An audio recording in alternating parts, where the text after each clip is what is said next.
প্রিয় দর্শক, মেয়েরা সাধারণত তাদের দুর্বলতা প্রকাশ করতে চায় না, কিন্তু কিছু বিষয় আছে যা তাদের মনে গভীর প্রভাব ফেলে। যদি কোনো ছেলে এই দুর্বলতাগুলো বুঝতে পারে, তাহলে সে সহজেই মেয়েদের মন জয় করতে পারবে। আজকের ভিডিওতে আমরা জানব মেয়েদের এমন 3টি দুর্বলতা যা প্রতিটি ছেলের জানা উচিত। তবে তার আগে যদি আপনি আমাদের চ্যানেলে নতুন হয়ে থাকেন, তাহলে চ্যানেলটি সাবস্ক্রাইব করুন এবং বেল আইকনটি চাপতে ভুলবেন না।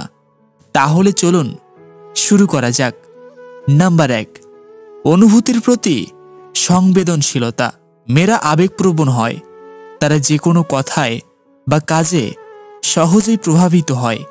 যদি কেউ তাদের অনুভূতিকে সম্মান করে এবং বুঝতে চায়, তাহলে তারা তার প্রতি দুর্বল হয়ে পড়ে।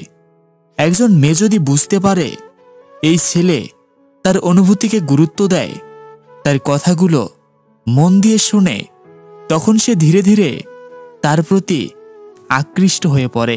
তাই যদি আপনি তার মনের অনুভূতিগুলো বুঝতে পারেন এবং তাকে মানসিকভাবে সাপোর্ট দিতে পারেন, তাহলে সে আপনার প্রতি আরও বেশি দুর্বল হয়ে যাবে।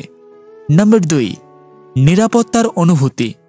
প্রতিটি মেয়ে এমন একজন ছেলেকে চায় যার সঙ্গে সে নিরাপদ অনুভব করে।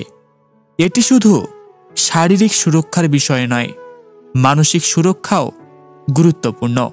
যদি সে বুঝতে পারে এই ছেলেটি তার যত্ন নেয়, তার পাশে দাঁড়ায়, তাকে সম্মান করে এবং তার কথাগুলো গুরুত্ব দেয়, তাহলে সে স্বাভাবিকভাবেই তার প্রতি দুর্বল হয়ে পড়বে। মেয়েরা এমন ছেলেদের পছন্দ করে যারা তাদের ভালো রাখার জন্য সবসময় প্রস্তুত থাকে। নাম্বার 3, মনোযোগ পাওয়ার ইচ্ছে। মেয়েরা চায় যে ছেলে তাকে পছন্দ করে সে যেন তার প্রতি মনোযোগ দেয়।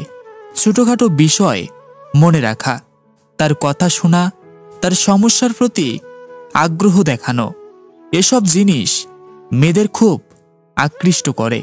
যদি কোনো ছেলে তার কথাগুলো গুরুত্ব না দেয়, তাকে সময় না দেয়, তাহলে সে ধীরে ধীরে দূরে সরে যাবে। কিন্তু যদি সে দেখে এই ছেলে তাকে মনোযোগ দিচ্ছে, তার ছোট ছোট বিষয় মনে রাখছে, তাহলে সে সেই ছেলের প্রতি দুর্বল হয়ে পড়বে। তো প্রিয় দর্শক, এই 3টি দুর্বলতা প্রতিটি মেয়ের মধ্যেই কম বেশি থাকে। একজন ছেলে যদি এই বিষয়গুলো বুঝতে পারে এবং সঠিকভাবে ব্যবহার করতে পারে, তাহলে সে সহজেই মেয়েদের মন জয় করতে পারবে। তাই যদি আপনি চান কোনো মেয়ে আপনাকে পছন্দ করুক বা আপনার প্রতি দুর্বল হয়ে পড়ুক, তাহলে অবশ্যই তার অনুভূতিকে সম্মান করুন, তাকে নিরাপত্তার অনুভূতি দিন এবং তার প্রতি মনোযোগী হন। ভিডিওটি ভালো লাগলে লাইক দিন, কমেন্টে আপনার মতামত জানান। আর এখনও যদি চ্যানেলটি সাবস্ক্রাইব করে না থাকেন, তো অবশ্যই চ্যানেলটি সাবস্ক্রাইব করুন। ধন্যবাদ।